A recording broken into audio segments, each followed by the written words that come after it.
Hey, and welcome back to the world of Imperius.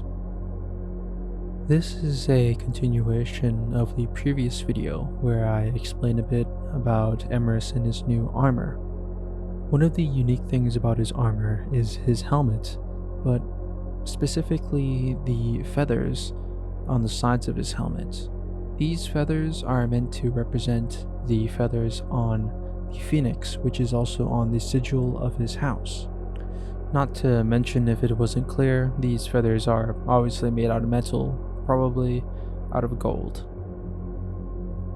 I feel like the only people who would have this on their helmets would be the lords of the Hargroves or somebody of importance. The inspiration behind the helmet was a barbute. Now, as you could see, the visor wasn't looking that great. This was the mistake on me for not looking at a reference, so I had to go back and redo it all again, this time looking at an actual reference, and it turned out looking much better. I wanted to put the Imperius symbol onto the helmet because every barbute you'd search, they usually have some sort of hole or a design in the helmet so that people can breathe in them. It also makes more sense that this could be the symbol for the Emperor. For the chestplate, I just needed something quick, as this is just a concept, so I found this really nice image of one, and I was really happy with the design of it. I went into detail more where the chest area is, with those leaves or whatever. Maybe this could be something like a symbolism of the grove in their castle. But it is very important for me to go back into this in the future and come up with an actual design, an original design. As you can see, the rest of his upper body armor is going to be plated armor, inspired by Gothic armor, as well as his leg armor.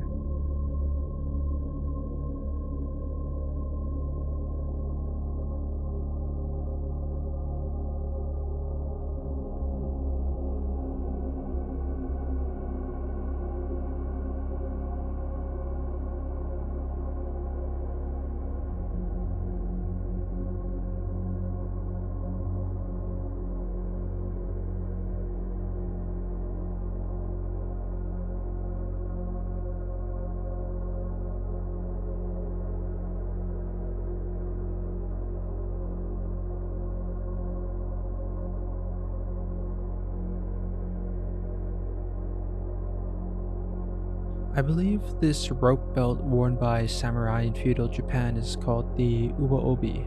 Correct me if I'm wrong, but they were meant to hold the sword worn by the samurais and to secure it in there. I'm not going to call this a uba-obi, but for the sake of this video I will, just so I can come back and I have a reference of where I got this idea from. The color scheme is the same as the sigil, being green and red. This is to represent his house. The same goes for his skirt. Please, if anybody knows what it's called, I can't remember for the sake of me. It's going to be red, just like the sigil as well. That being said, let's move on to the character of Emris and who he is. The eldest sibling of House Hargrove, son of Lord Stalart and Lady Ichiyo Hargrove, he is the second in line to inherit lordship from his mother, head of House Hargrove and regent of Krosak. His younger brother is actually the first in line for inheritance now. His arrogance, ill-tempered, and impatient behavior are the factors which withdrew him from his inheritance. His goal is to reclaim his right, and believes by leading soldiers, fighting in battles, and faithfully serving the Emperor would accomplish this. He hopes to prove himself as a good leader to his mother and father, his father being the hardest on him and advocates for his removal from inheritance.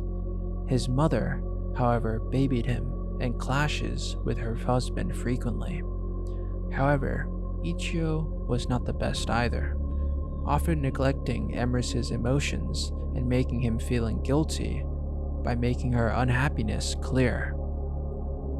This behavior would often drive Emris away. He dreamt of breaking from the clutches of his mother. This often caused him to be emotionally unstable and single-minded. He would take out his emotions and frustrations on opponents, which is why he liked war. War and fighting were his outlets. They were a good excuse for his poor behavior. But was it a good one? His father questioned many times. These conflicting dreams of becoming a leader, a dream he feels his mother is forcing on him, but also wanting to leave her clutches, would fog his path to becoming in his own. He knew if he followed his mother, he would get what he wanted, but by doing so, he would also disappoint his father and his beliefs of doing things herself. Stalart said to Emris, "You protest, yet you follow her."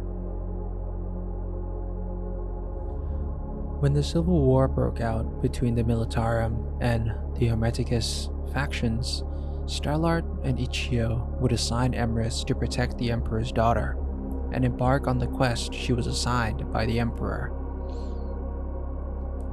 Here Emris would face reality. He would face foes stronger and smarter than him. Not to say his swordsmanship was unskillful, but he lacked refinement, mentally and physically.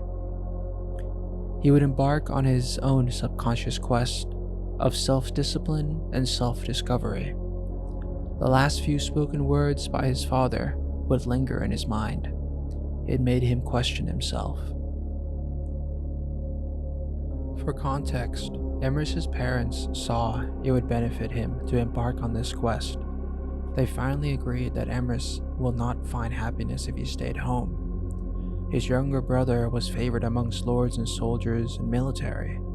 Emris had nothing going for him besides being a servant to his younger brother. In that moment, they believed Emris's destiny was not with them. Well, that's the end of the video. If you guys like to, feel free to comment down which of these iterations are your favorites and which one should I stick with.